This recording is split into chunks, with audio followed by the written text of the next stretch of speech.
So talking about the changes of technologies, the bit that really got me hooked on movies was Laserdisc and surround sound.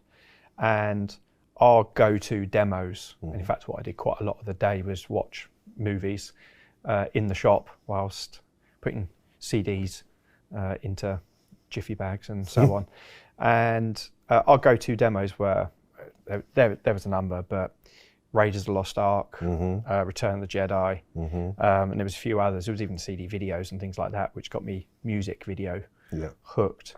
There's a few Bowers connections there, aren't there? Because I mean, in multiple different ways as well. So, I mean, I think one of the things I first did when I joined the company was start to really dig into the history of the brand, because I've always naturally just been interested and inclined to look at history anyway. And I think there was just this huge, and I mean huge, archive of kind of old photos, old documents, all the rest of it. And one of the things I found was back in 1980, John Bowers and the then chief acoustic engineer, a chap called Steve Rowe, who very sadly passed not so long ago, took the very first pair of 801s up to Abbey Road, basically hand-delivered them for evaluation.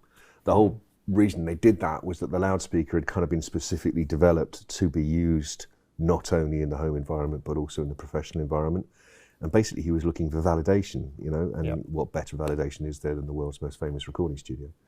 So he went there, they played them, and apparently the story literally goes, they played it for about 10 minutes and went, that's fine, you can leave them. And they stayed there. And about 11 months after they were delivered, they were used to monitor the playback on Raiders of the Lost Ark. And then subsequently they were used for Return of the Jedi and hundreds of other films subsequently, right up to the very, very, you know, latest generation. Yeah, give us some of the newer ones, more recent history. Oh wow, okay. So all of the Harry Potter films, Lord of the Rings films, Hobbit movies, Gravity, Skyfall, Baby Driver, Fury, 1917, Barbie, Wicked, Batman. It just goes on and on and on. This is obviously for music score production. So the great thing about Abbey Road, in terms of some of the different studio spaces that are within it, is it was originally constructed to be sufficiently large to be able to house a full orchestra. In fact, in those days, they sometimes would put a full orchestra in both Studio 1 and 2, depending on what the requirements were, because of course there was more classical music in those days. It got to a point in the early 1970s where Studio 1, the biggest space, was being so underutilised that there was genuine conversation about actually turning it into a car park, believe it or not. Supposedly, when Pink Floyd used to record there in the mid-70s, they would play five-a-side football in there, or have games of badminton, because it was just a vast space that hardly anybody was using. And then, of course, orchestral music came back into film scores, and of course, you try to think of a film these days that hasn't got an orchestral film score. It's very difficult because it's become a huge part of the narrative. So we have that role to play. In addition, again, we're delighted to say that they get used elsewhere as well. So, for example, at Skywalker Ranch in California, and again, they get used as monitors there to kind of contribute to, again, film score soundtrack stuff. So between the two and loads of other smaller spaces as well, we've hopefully really kind of played a major role in contributing to film score mixing. In the UK, now, there's a separate space called Such Sweet Thunder, which is fantastic. It's run by Pete and Kirsty, who used to work over at Abbey Road in different ways, and Kirsty did separate stuff. But they are incredibly knowledgeable, incredibly capable film people, and they do pretty much everything these days for Marvel. So if you've seen a film recently of any of the Marvel films, it's been through there, and the entire space is all 800s. I was so privileged to be invited to the Bond anniversary. Yeah, that was all right, wasn't it, as events go? At Abbey Road. That was super cool. Yeah. And when people said, what was it like? I said, well, I don't have a bucket list. I didn't have a bucket list, but I've put that on it and I've ticked it. Because it was ridiculously cool. With Eon Productions were there, and you had the Abbey Road people. Very, very first thing I said just to everybody in the room was, I said, just before we go any further, I just want to reassure you all, this actually is happening. This is happening. Yeah, this is real. Because You can't quite believe it, but it is. Well, I took that at the time, and there were martinis involved, and including Vespa, and that was all terrific. That was all really, really good. And it was like, okay, if you're on this wristband, come this way. And about 10 of us went off to Studio One. Right, it's like you walk into Studio One, you go, that's the Royal Philharmonic Orchestra. And then sit at the front, and then conductor comes on. Well, here's the thing, right? You see, normally when you go and see an orchestra play, well, there's two parts, right? You listen to a recording, any recording of any orchestra, and it never fully conveys just how dynamic and loud a real orchestra really is. 100+ performers massed together, human beings in a room, creates an incredible swell, a massive dynamic, a sense of scale and power and emotion that it's really, really hard to convey, even on very big loudspeakers. So that's the first bit. The second bit is normally when you go and see an orchestra play, you go and see them in a concert hall. Now, if you think about it, in a concert hall, at least half of the concert hall, more than likely more like 2/3, is empty space because it's seats, it's people. So you have the orchestra, and then you have all of that air, which is you lot watching it, right? In Abbey Road, it's just the orchestra. So you are literally seated right in front of a room which is filled with orchestra. So you'll never hear an orchestra louder ever or more dynamic ever than you heard them in that room at that time. And then we got to sit in the orchestra. Yeah, just because, that's not quite enough, right? But the thing that was crazy, sitting at the front, and about where the camera is was the conductor, facing the other way. Ba-da-bum, ba-da-bum, Bond theme, just playing. Absolutely insane, and you're just there, got shivers, hairs standing up the back, and then I said, right, now go and find a seat in the orchestra. So I went and sat in the string section. It's like, okay, this is even crazier. Then we go back and said, now come through to the studio. So now you're watching as the next group of people come in, and you're looking through the glass of Abbey Road from the studio through to Studio One. You've got the orchestra, you've got the next people who are going, what is happening here? And we're now hearing it and listening to the engineers live mixing with monitoring through the Bowers 800s that are in there. So at that point, you're behind the soundproof, you're in a soundproof room, but the orchestra's there, but you're listening to it live. The thing that really, really gets me, apart from that was just insane, and thank you. Now when I go home, I've got 702s at home, the most appropriate speaker for my room and amplification that I have currently. And I hear it.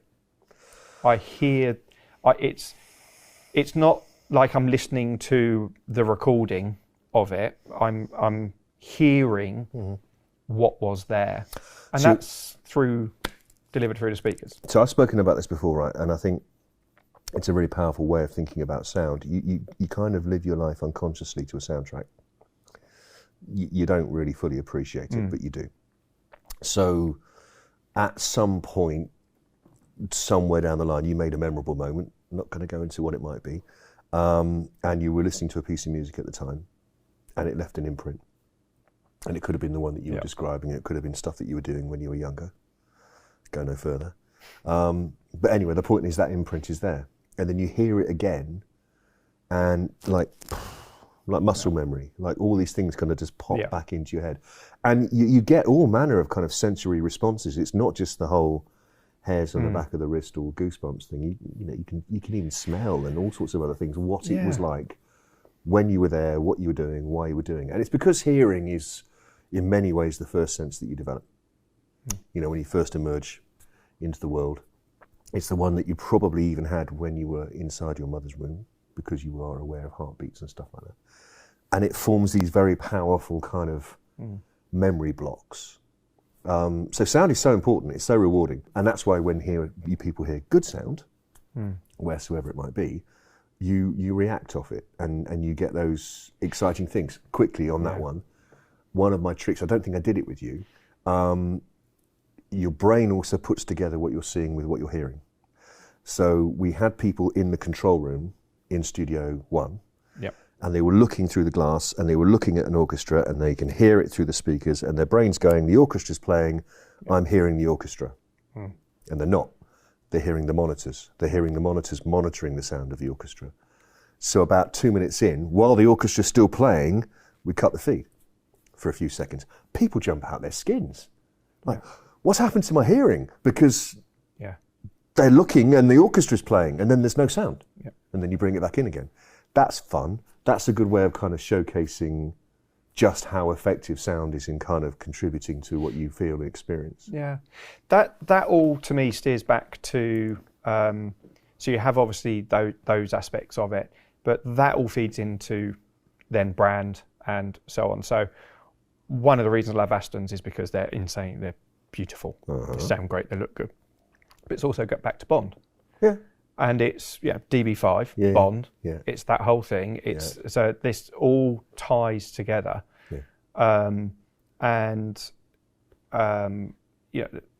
Bowers have formed partnerships, and automotive is one of the big. Because I love cars. ADB's done things over the years.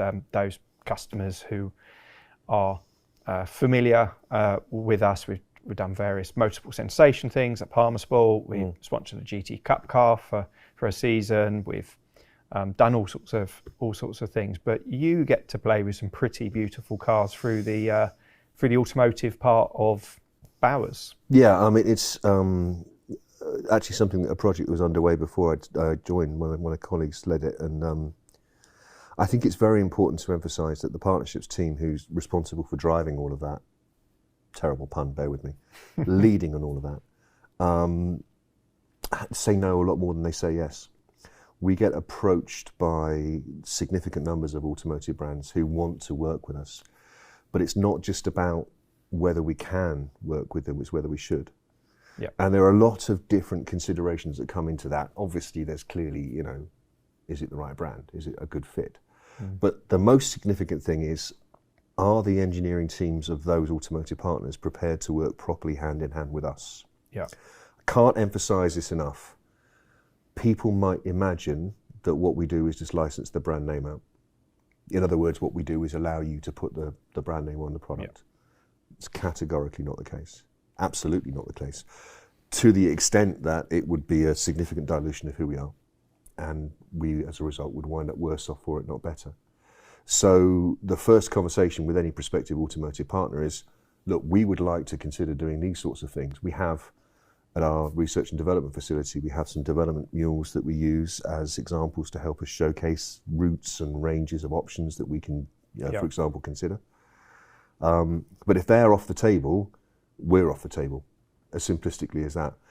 To your point about Aston, who are our newest partner, I mean, it's to their great credit. They basically said, no, not only are we all in, but we will let you pretty much do what you need to do inside the cabin. I mean, if you compare a non-Bowers Wilkins enabled Aston Martin car to one that has the audio system, the visual state of change inside the cabin is arguably the greatest of any of the partner brands that we work with. They are the only car brand that have 3 separated tweeters on top, for example.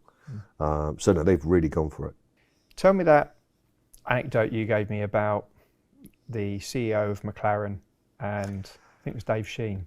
Yeah, that's correct. So I think obviously there are certain brands clearly that have their own incredible pedigree, their own incredible reputation.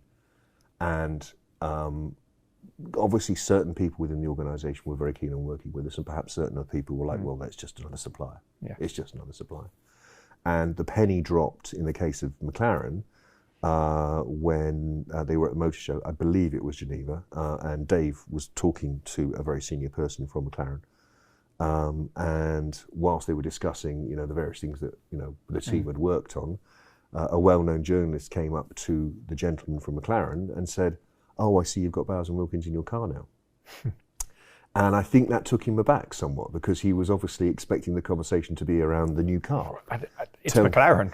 Tell me about your new McLaren. But his first opening gambit was, tell me about the audio system in your new car. And I think, again, that's something that we find very eye-opening. I mean, listen, look,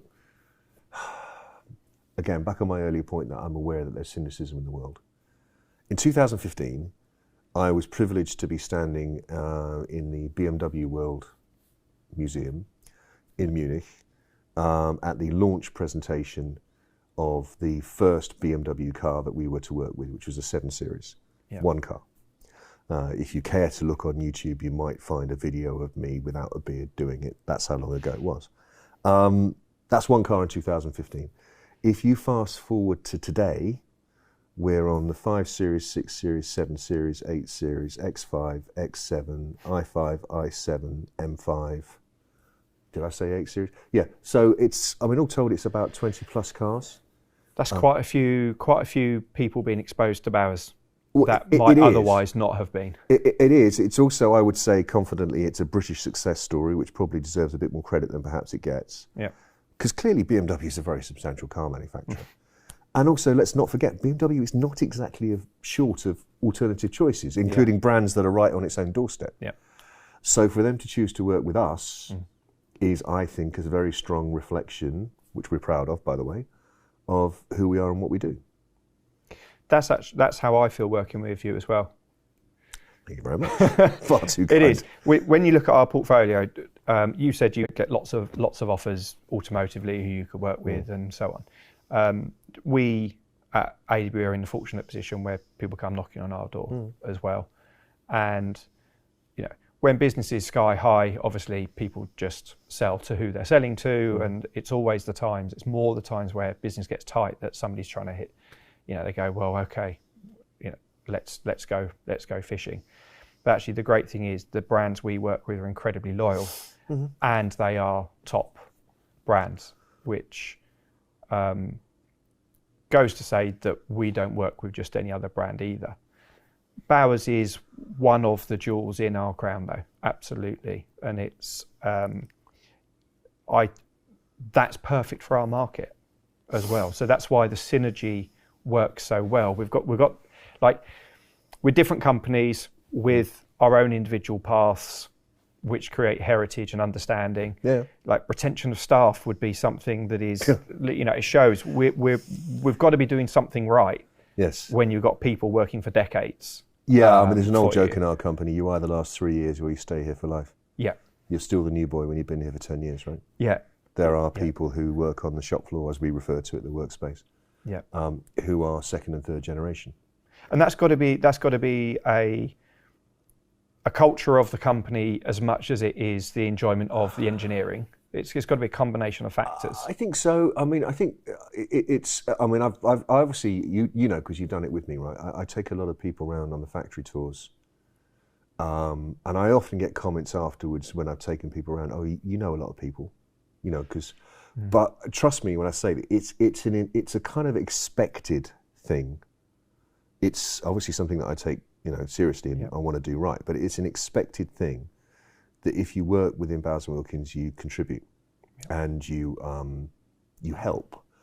And, you know, and part and parcel of that is if you treat people with respect, they treat you back. So, no, I mean, it's very much known that like most people who work here know most other people who work here, you know, even in a relatively large organisation. And that's why people stay, you know, because they like it. I think it's that common goal, part of the team, common goal, being treated with respect. Yeah.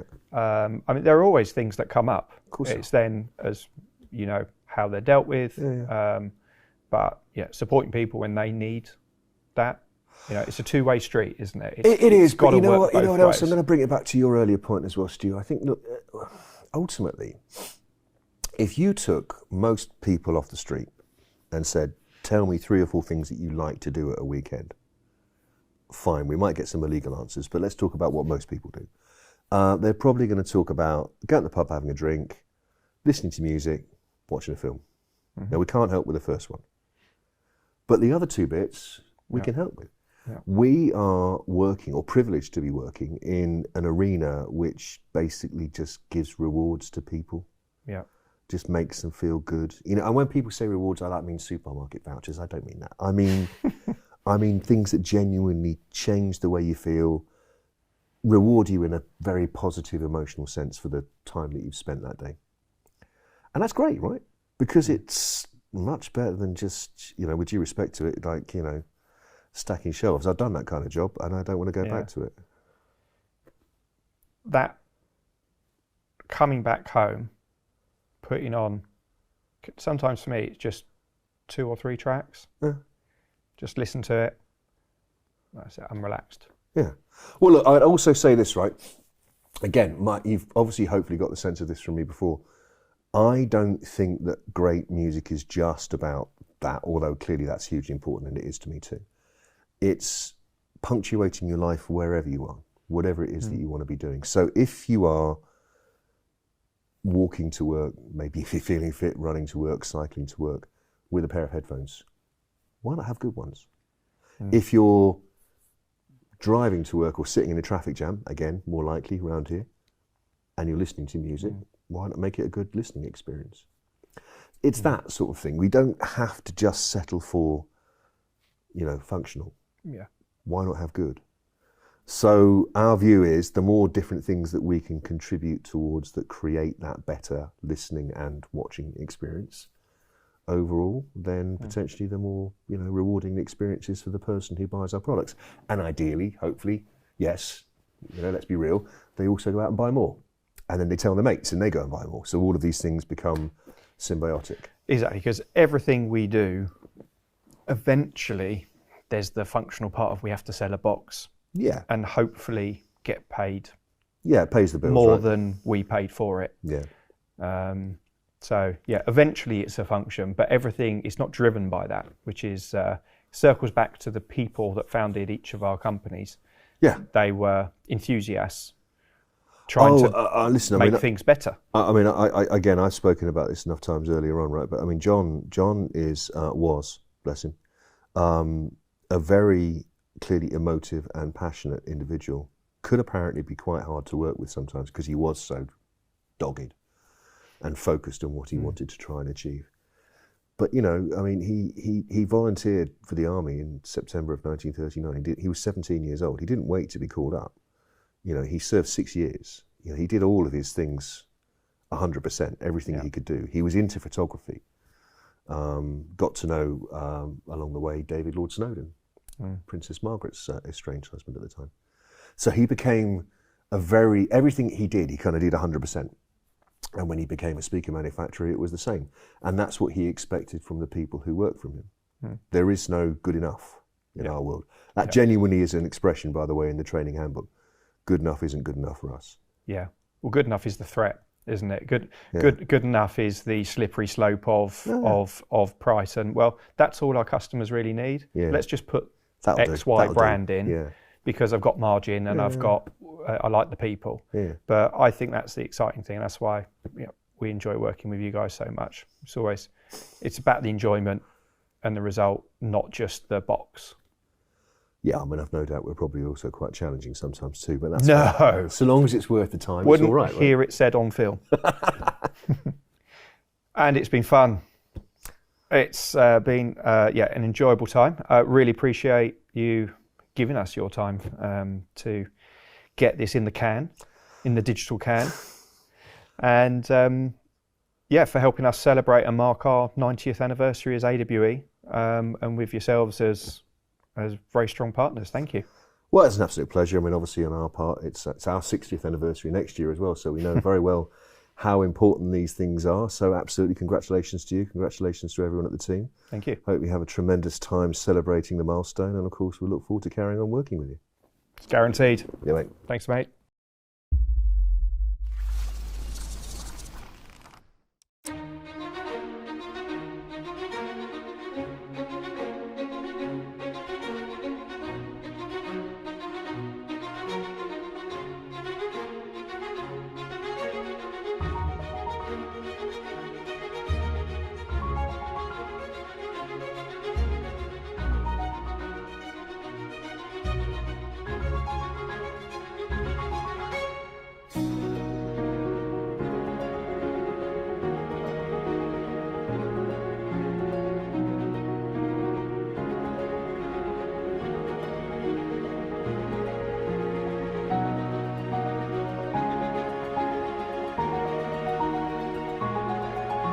AWE is a family business, so I'm 4th generation